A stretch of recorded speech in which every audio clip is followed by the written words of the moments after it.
everybody around our young people right now are influencing the self-talk of an athlete.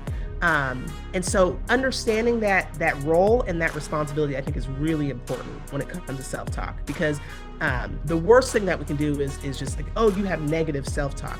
Well, self-talk, that's a judgment in itself, right? And that causes some sort of emotional reaction. Self-talk isn't either positive or negative, but it's constructive, right? Which builds, it helps that person to build, resources, build opportunities, to be creative, right? And problem solve.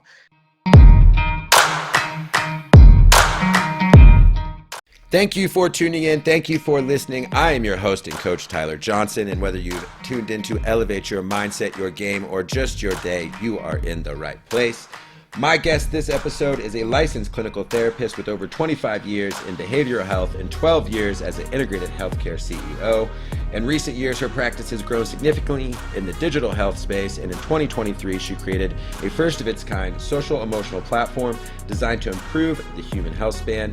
For the past 2 decades, her work and research has been dedicated to the psychological injury prevention and the discovery of innovations addressing existential isolation, which we'll talk about here.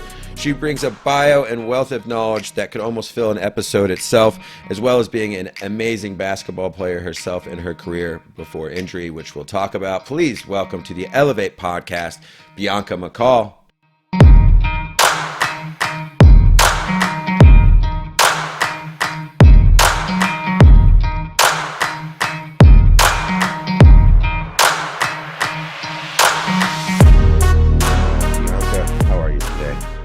Doing great. Thanks so much for having me, TJ. I'm excited to have you. I'm glad we connected.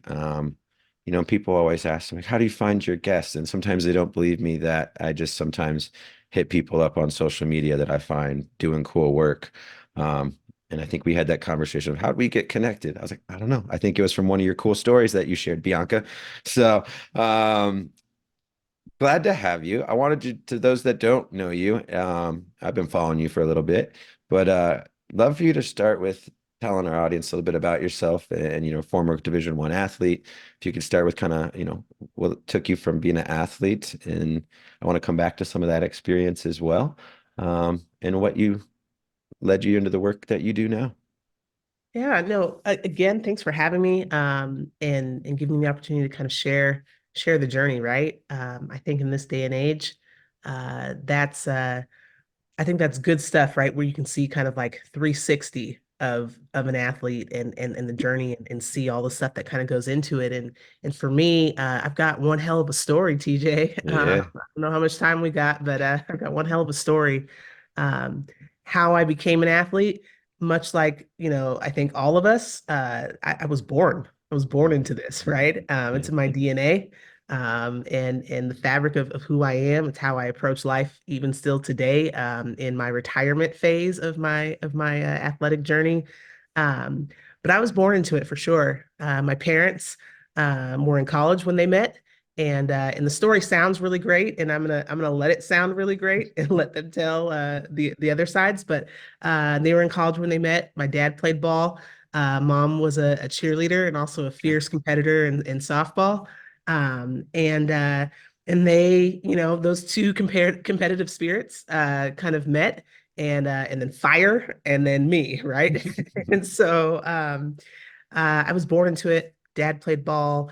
My earliest memories are being at, the rec center when he was in his retirement phase, being at the rec center, running around like the little girl on the court while my dad's getting some run in. His nickname was or is Radar, because the Okay. guy didn't miss, and this is Okay. for Steph Curry, right? Like All he was right. he was All hitting right. him from downtown. So I just grew up around basketball. Grew up with an inherent love for the game. Had some early success as a young person, and much different than kind of young people today in sports, the way that went.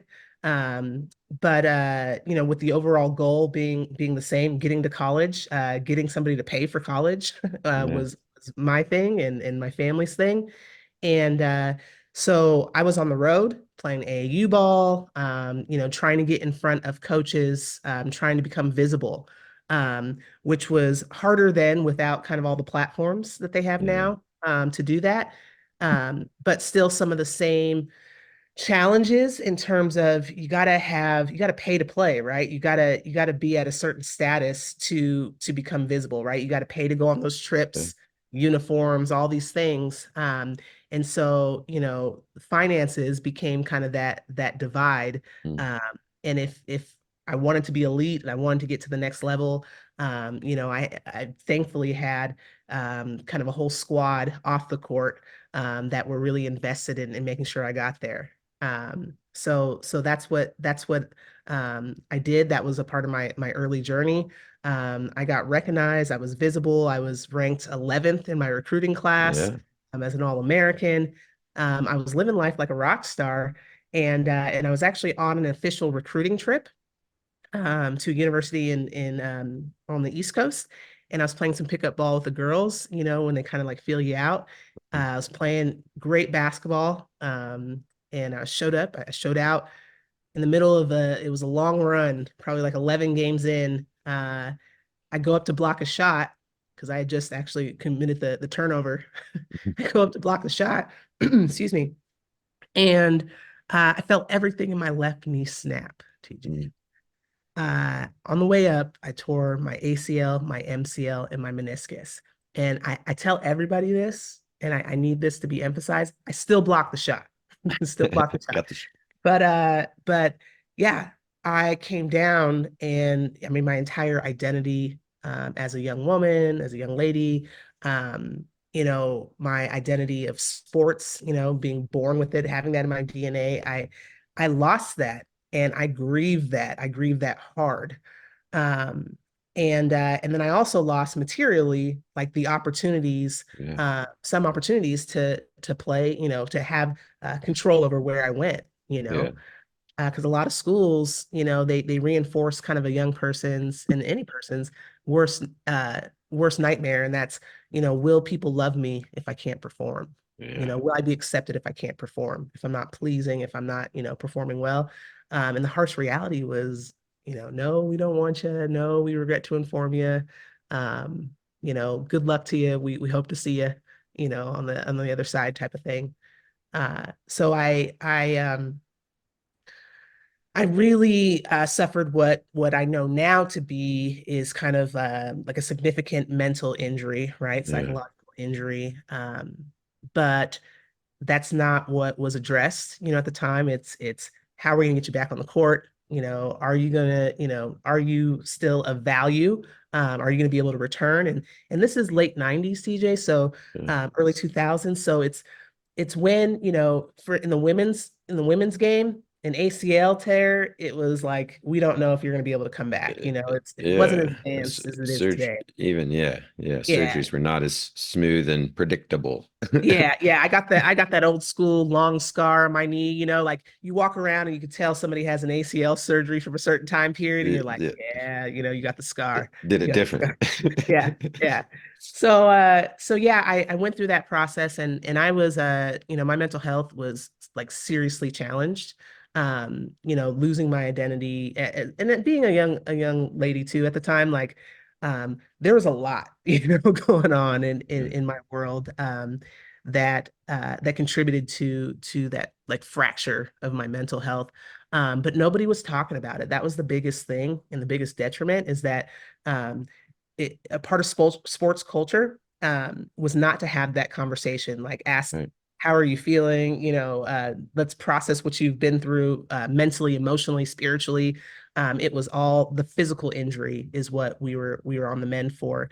And I always say the most profound conversation that I had during that time was with the orthopedic surgeon when I was waking up from Mhm. the surgery. I had a recon surgery on my left knee, and the orthopedic surgeon says, "Bianca, you don't need permission to be out of pain." And that was the most, I mean, I'm a 17-year-old girl at the time, the most significant injury that I've experienced. And like I said, multidimensionally. And he said, "You don't need permission to be out of pain." And even those words like bring comfort to me today, Yeah. it can bring Yeah. comfort to somebody, throughout their life. Um, he followed that up with, "Here's a black button, and you can push this anytime that you are in pain. And I didn't wrap my mind around it then, but that black button was the morphine drip for pain medicine, right? So I'm in the hospital bed and I'm thinking I'm in pain, like I legitimately feel pain, you know, Yeah. uh, every time I'm awake. Right. And I didn't, no conversations, no language to kind of frame that as a referencing, like what type of pain am I feeling? Is it emotional pain? Is it this pain? No point of reference. So I'm in pain every time I'm awake. So I'm pushing the button every time I'm awake, not realizing I'm injecting morphine. And this is the first time that I've ever, had any type of narcotic or any type of Yeah. Yeah. medication like that. This is my first surgery. Well, my first surgery at this stage, and for my athletic career, for athletic injury.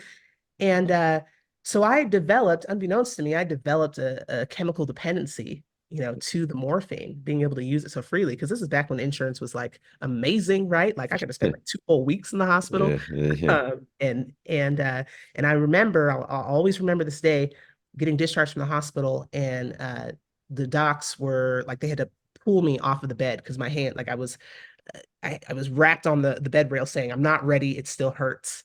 And Yeah. and they were like, it's okay, prescriptions. We'll give you what you need.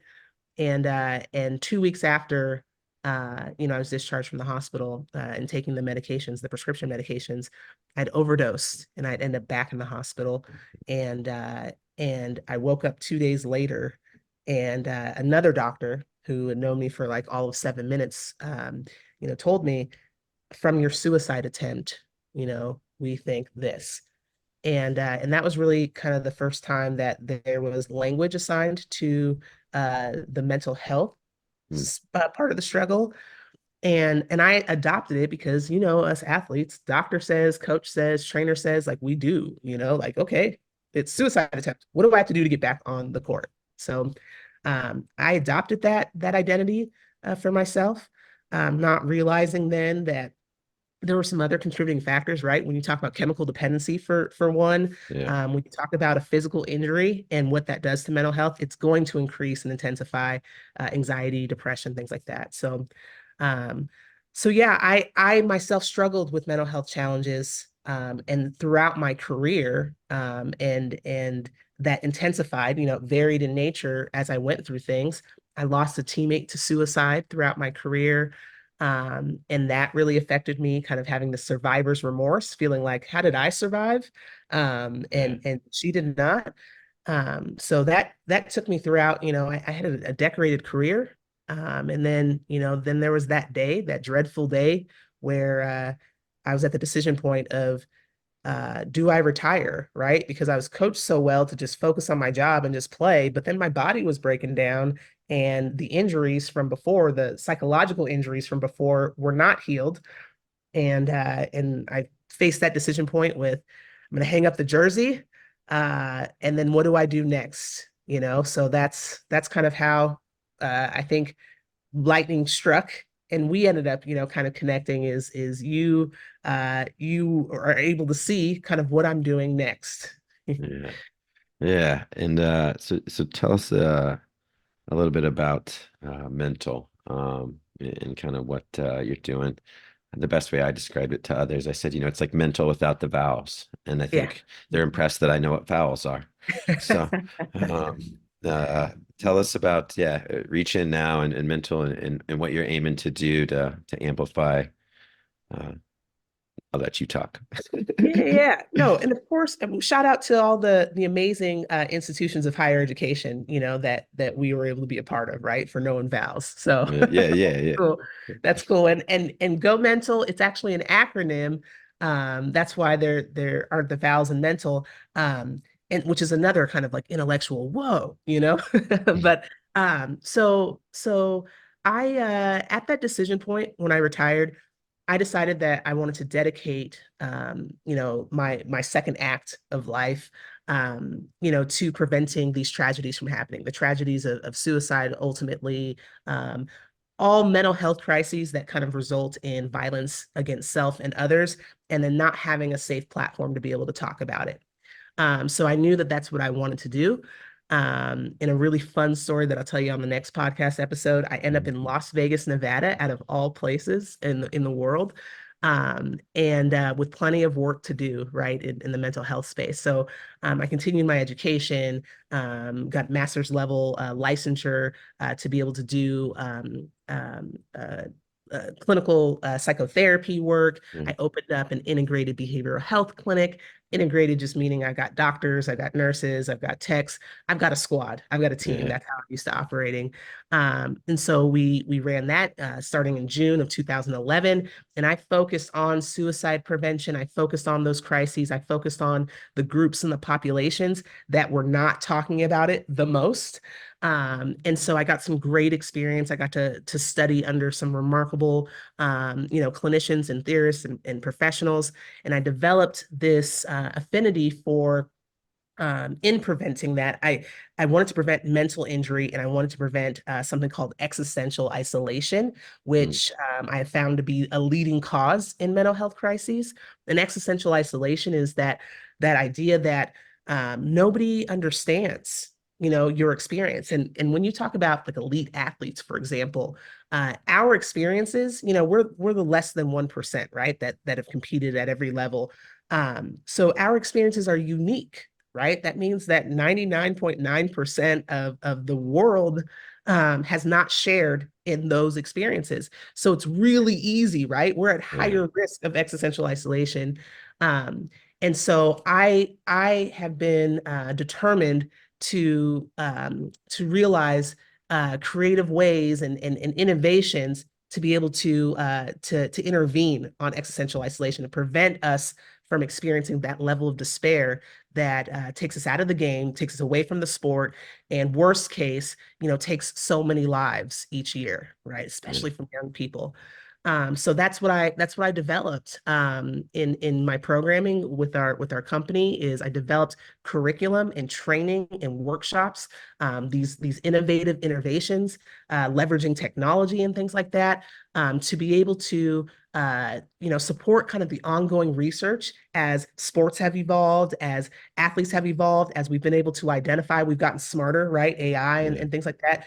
We've been able to identify, the pain points of male athletes, female athletes being very different, right? I've been talking a lot about Mm-hmm. this, especially as Angel Reese has kind of come Yeah. to light and shared some things, and coaches and things like that. And the media continues to give us a lot of content. I'll say Yeah.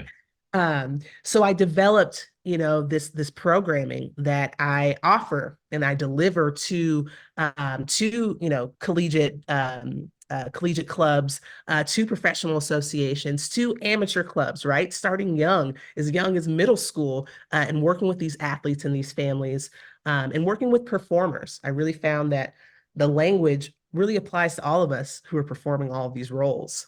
Sure. So mental and go mental, it's an acronym for growth, outreach, mental health awareness, and mental health matters is the foundation, networking, transformation, and learning. And it's a platform, it's a social wellness platform. So instead of having to go through all the junk kind of other social media platforms, right, to get to the gem, this is all gem, right? And it's focus, it's hyper focus on global wellness and global referring to all of the domains of wellness, right? It's Yeah. not just mental health, it's not just physical health and well-being, but it's emotional, it's spiritual, it's financial, it's vocational. When you talk about kind of as a business, the market culture, it's environmental. What you surround yourself by, people, Yeah. place, things, energy, and it could be on the macro level when we're talking about like Earth, and it could be on the micro level when it's in your own home, in your own locker rooms. Yeah. So that's what I do. I train, I do workshops, and I provide what I believe to be the most comprehensive psychological safety training available because it focuses on several dimensions of cultural competencies. Yeah, I want to talk more about psychological safety because actually my own experience working with an organization trying to revamp some curriculum, part of the thing that came up was, it's so much about the physical safety to-dos in the environment. Worst Yeah, case, has a heart attack. Where's the defibrillator? yeah, and those kind of things, which are all vital and important in creating an environment for our kids. I was like, if kids know that's not there, again, not feeling safe, Right. and so um, can you talk more about why, even like you said, starting with middle school and the age that the kids are starting to spend so much time on courts and with teams and with their peers, how can coaches that maybe this is the first time they're hearing that term on this podcast, how can they help create a psychologically safe environment for their young men or young women, um, where they can hopefully continue to develop and show up and participate? hmm hmm Yeah, and this is such an important question, and I'm so grateful that you asked it because especially in youth sports and amateur sports, you're seeing more and more of our kids saying, "I don't even want to play." Hmm. Talented kids, right? Yeah. That don't want to compete anymore, and it's directly linked to the psychological safety, of that team, of that club, of that organization, right?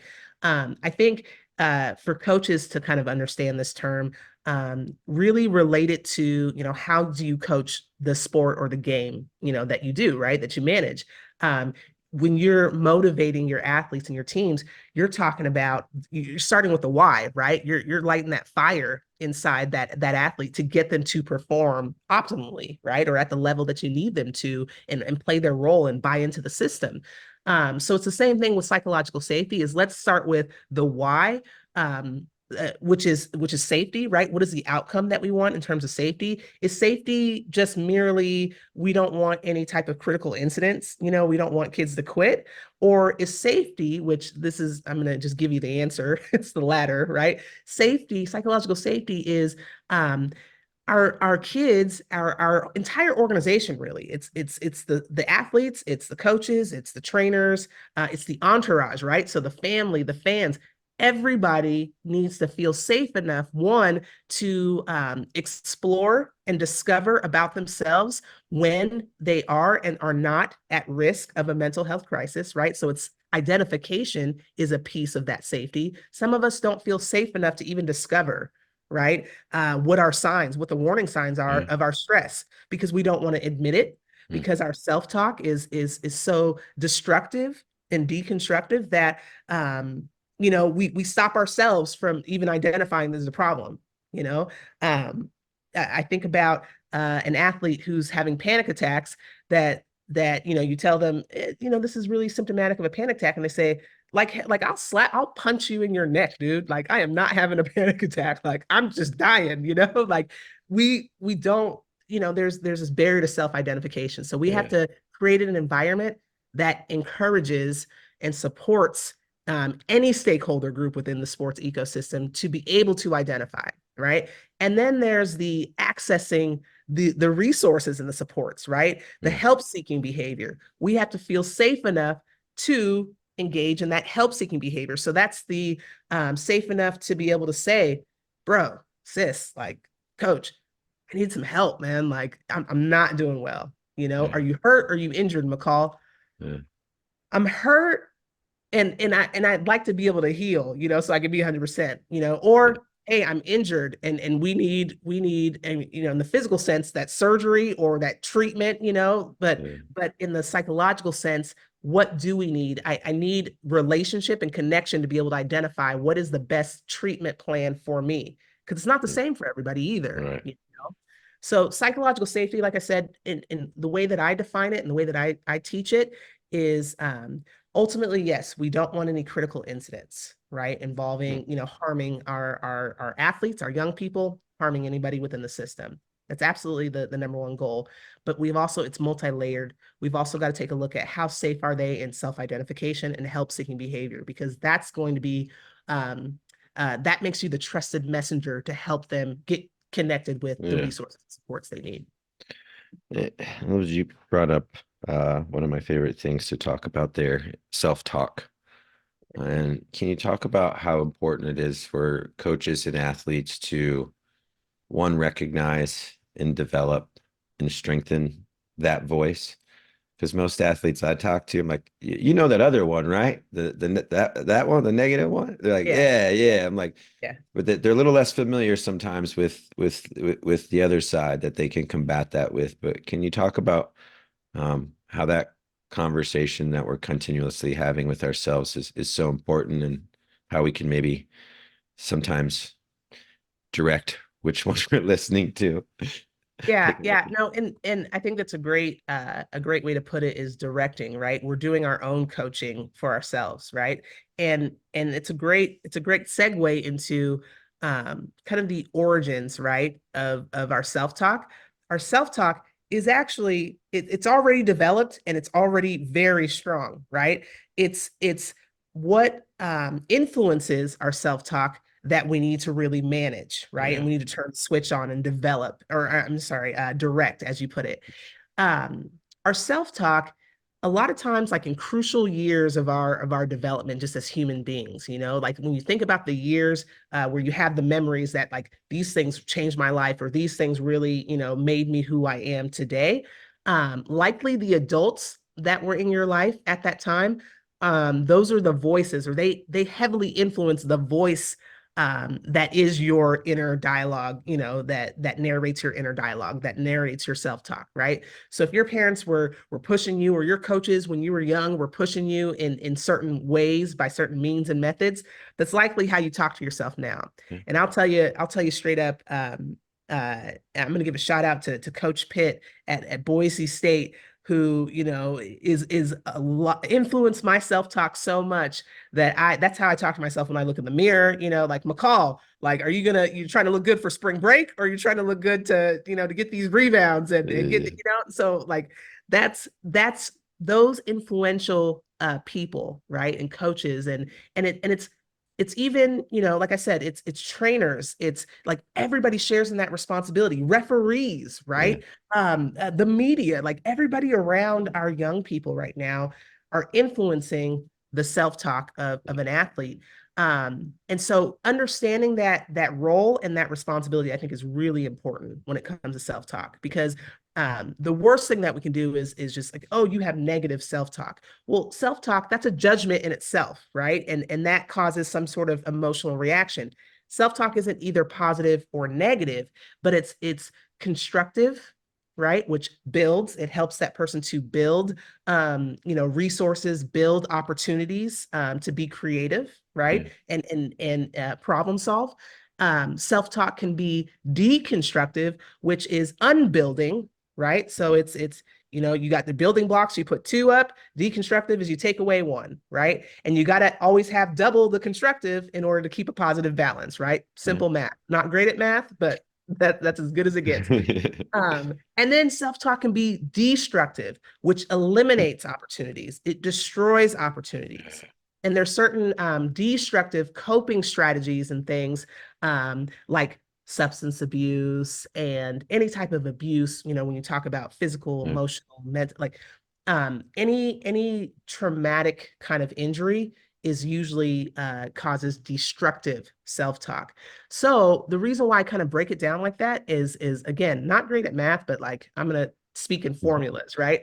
Um, the formula to help somebody improve their self-talk is going to be either a formula for constructive self-talk or a formula for productive self-talk. Constructive self-talk is, in order to develop that, you're looking at constructive thoughts, beliefs. You're looking at that leading to constructive opportunities, right? So you're highlighting that, but that's kind of based on, everything's going great, it's all wins, right? sure. So productive self-talk is you want to have a majority of constructive self-talk, but you want to, like I said about the building blocks, you want to identify what your deconstructive self-talk and thoughts and beliefs and things like that are. And you want to make sure that you double up on constructive so that you always have a positive balance. And you want to completely remove and eliminate destructive coping strategies, destructive self-talk, because that is what tears people down and increases that existential isolation and that level of despair in athletes. So there's a formula to it. For sure. I think, one of the things that I hear you talk about that too is when that gets out of balance, I think I've, other listeners, maybe yourself, I know I've experienced it, is when it does get out of balance, you start to create those limiting beliefs and that you can't, right? And then we get into that fixed mindset around ourselves and our ability to change. Um, and so, yeah, just kind of cautionary, how can we avoid, or if we've, built that up, how can we remove maybe some of those limiting beliefs? Is it just adjusting a formula, our environment? What are ways we can uh, maybe get it back if we've found ourselves and been aware enough to notice that we're starting to Yeah, limit ourselves? I think the very first thing that we can all do just as an organization, as associations, right? And it starts with leadership. It starts from the top. There's a little bit of a call out or call to action from, the commissioners of these associations, Yeah, from the coaches, the refs, and everyone, right? Um, so, and the reason why it has to start with that is because it's all about creating a safe space for somebody to, again, it's the self identification, it's a self discovery, because we have to first acknowledge that this is a destructive, this is destructive self talk, right. right? And there needs to be a safe space for that to occur, right? And that's where we can leverage, our sports psychologists, our mental health professionals, and things like that. But that's even got to be kind of like a team thing, right? Because it's limiting, the infrastructure is limited, right? So it's easy for our thoughts and beliefs to be limited when the capacity, right, of our supports and our support systems is depreciating, right? You've got one sports psychologist, you got between 1 and 3, depending on your team budget, of people who are qualified to create that safe space, Yeah, right? So we've got to better support those personnel, and leveraging things like technologies, and bringing in kind of specialists like myself, to work with your existing, supports. And then once you create that safe space, then you can acknowledge, right? Then you have rituals or activities to honor your self talk, right? So whether or not it's constructive, deconstructive, or destructive, we're honoring that. And by honoring, I mean we're identifying where it came from, mm, right? And we're making kind of a collective commitment to changing that. You got to break everything down to the process. It's not yeah, just you step on the floor, step on the field, and you're winning championships, right? yeah, And so once you honor that and you make that commitment to really just kind of embrace this point of transformation, right? I always use the example of the caterpillar, because people think a caterpillar in a cocoon is like in Club Med, like just chilling. But like, no, it's being like liquefied, right? Like it's completely destroyed in order to transform, right? And that's kind of like what transformation looks like. So we gotta, as athletes, we got to build the squad around us, yeah, and be able to identify that, who's going to support us in that transformation.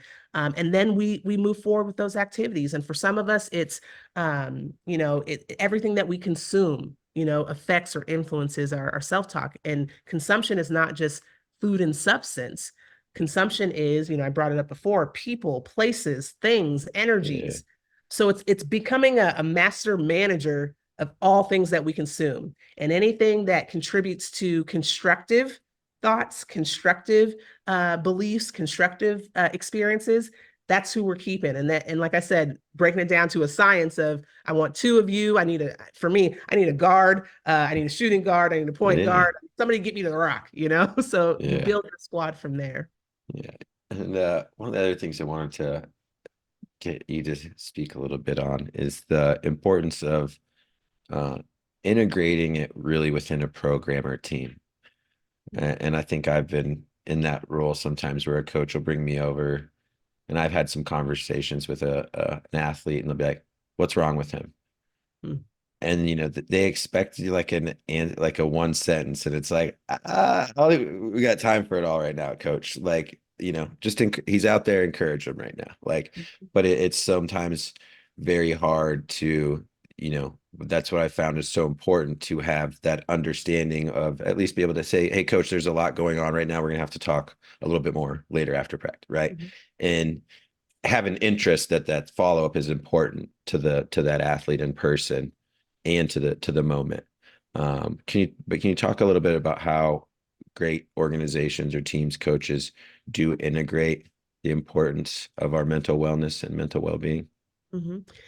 Yeah, even in the statement, right? Like what's wrong with him? And I know that He's that's the human. He's human, some right. person. Okay. Right, right. And for me, because I do also have the clinical background and experience, right? And I'm thinking about in healthcare and behavioral health, there's something called trauma-informed care, right?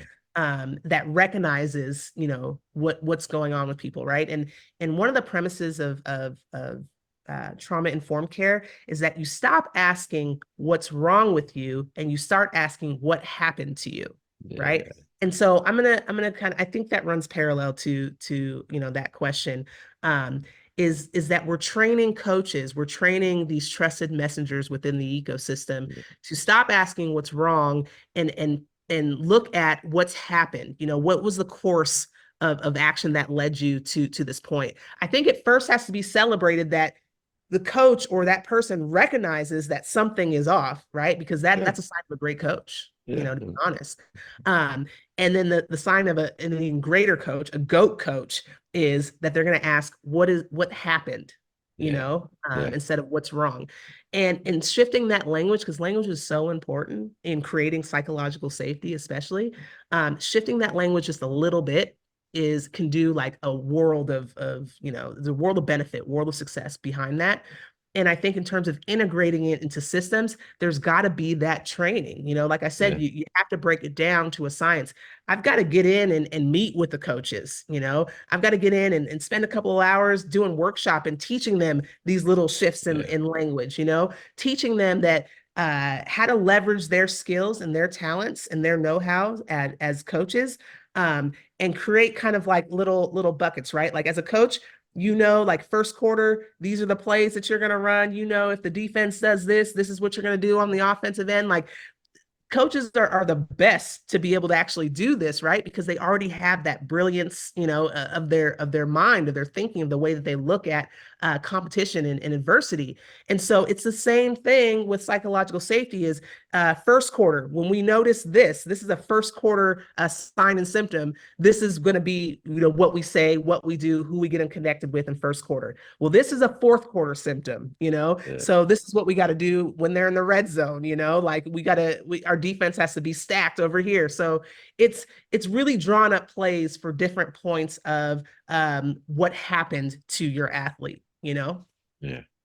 I think listening to you and that the example I gave about a coach, I think sometimes it is, do you find it um because when the injury is a knee, an elbow, a shoulder, like what's wrong with him? It's his AC joint. It's his right. It's a very diagnosed, quick, physical.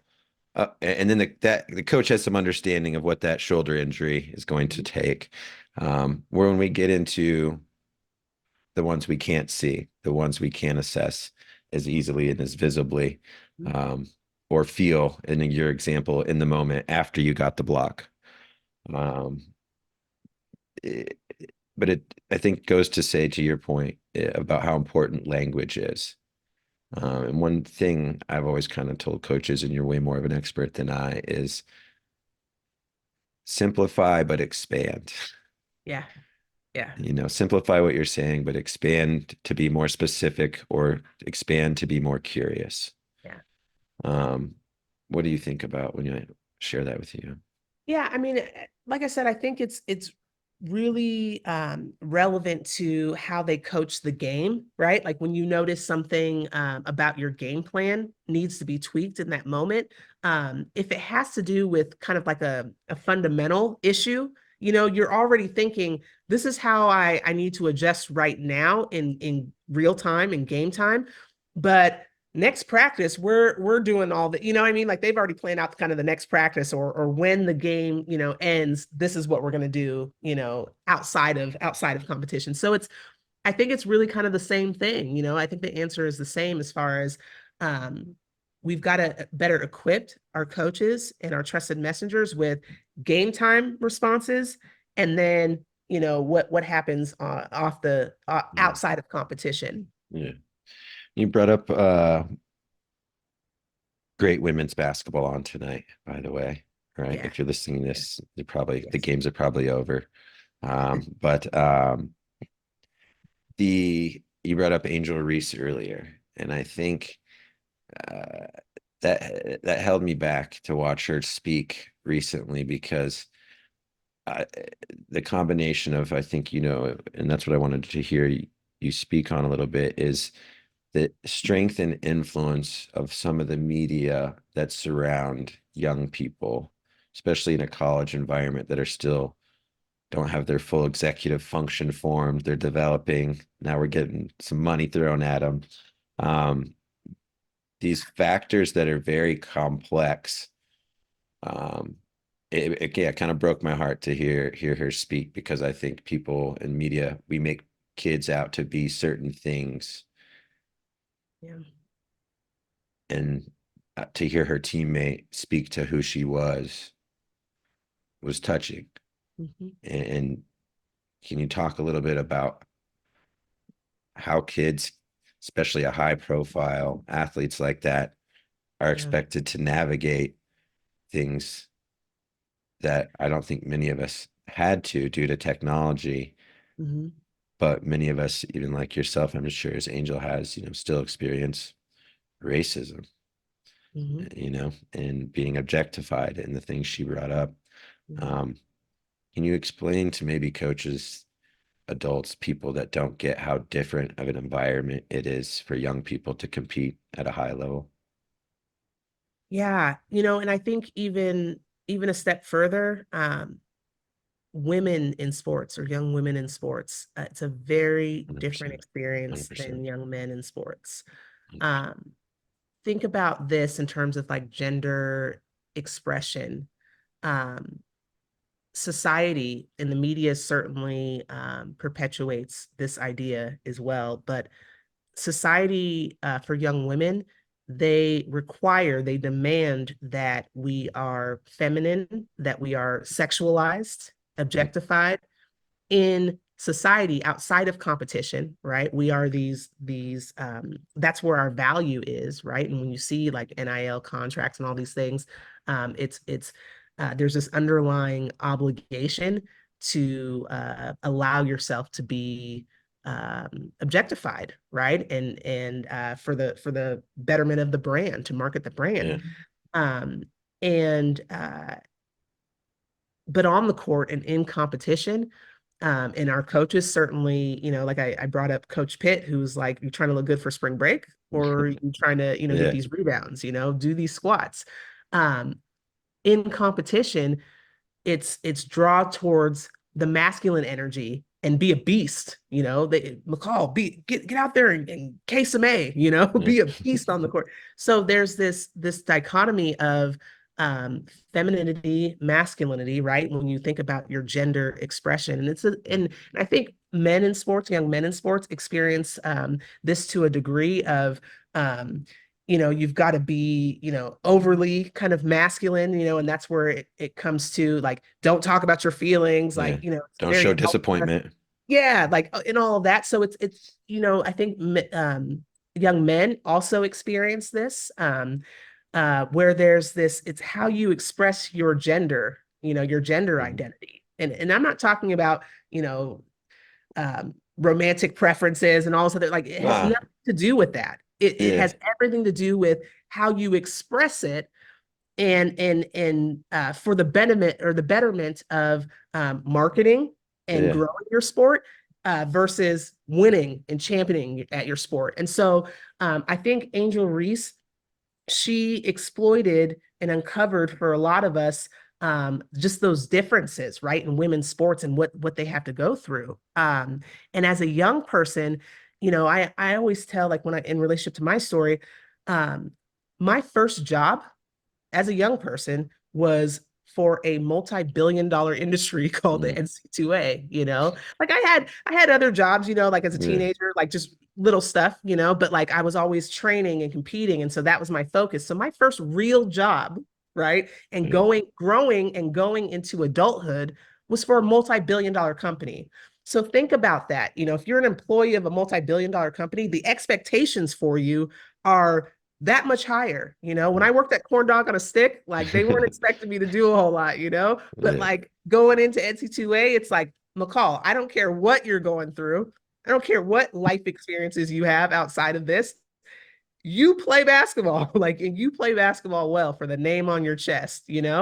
Um, and so understanding that, like, developmentally for young people, that their first real jobs are for multi-billion-dollar industries, and the obligations and the expectations and the attention with modern day platform media platforms.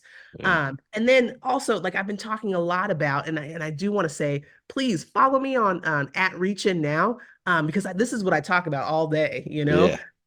But I've been talking about how media has such a powerful influence over how all of us think about mental health and how Perception. we think about the behavior of athletes, right? Our perception of these athletes and of organizations and things. And the media is grossly misinformed. It's grossly misrepresenting what mental health is. I've showed some clips recently of just media talking about making comparisons to the behavior of athletes, like when they're in hyper arousal, they're in the heat of competition, they're going Yeah. through all of these pressures and stress. And then, yeah, like a ref walks up and they're not going to be like, oh, excuse me, I'd like to have a calm conversation with you about this last call that I believe is wrong. Like, it's not going to happen. Yeah. But the media does not have the training, does not have the cultural competencies. And I'm not blaming anybody or shaming anybody. It's just because it's never been talked about. It's kind of Yeah. like, when I threw my injury, we didn't have the language, we didn't have the conversations. So all I'm proposing is, let's start having the conversations, Yeah. because the freedom of speech comes with responsibility, and there's got to be accountability, because what you say about these young people, especially like with LSU, right? Comparing them with the racial undertones, comparing them to UCLA, that impacts their entire identity and whether or not they feel safe to identify that there's a problem and find help when there's a problem. Well said. Well, Bianca, you brought it up earlier, but we'll definitely have a return episode because I want to talk more. But as we close out this one, one of the questions we love to ask our guests, if I could get you in a time machine and go visit teenage self, touring and working hard, trying to be seen on those basketball courts, what piece of advice would you want to be able to whisper into your own ear? So much, so much. The first thing that comes to mind is it's okay. And I know that we're all saying it's okay to not be okay, right? Like that's kind of like the mantra and what's trending. But for athletes, and I think you and I talked about this too offline, is it's okay to not be okay if it's you. But I don't know that it's okay to not be okay if it's me, right? I still kind of struggle with that. So I would tell myself that it's okay. And then taking care of my body. I know, like, when I was at Boise State, we had a Slotsky's and a Papa John's right Ooh, across the street from Schlotsky. I remember a good Schlotsky sandwich. man. And so, like, things like, just, what I was eating, I could eat anything, back then. And how I would push my body. I would even do like cortisone shots and stuff like that just to get through, to push Yeah. through. But today, I'm in my 40s, TJ. Mm. Today, um, every time I can tell when it's going to rain a week from now, my knee is buckling up, I took a nerve. And I think back and I'm just like, oh, I wish I would have just really prioritized the caretaking of my body. I wish I would have kept playing, maybe not competing professionally, but I would have kept playing more regularly, more often, because that day when you're in retirement phase, and that day when you go to try to play some pickup ball, and you're like in your mind, like, I will roast you on the court. But Yeah. then your body, your legs don't show up, and that first day that I was truly retired, I cried in my car, man. Like, Ugh. my mental health was not great. I cried in my car. I felt betrayed by my body. And so going back and telling teenage me, it's okay. And just to be able to kind of adopt that throughout each phase of my career, the phase that I'm in now, which is retirement, super retired.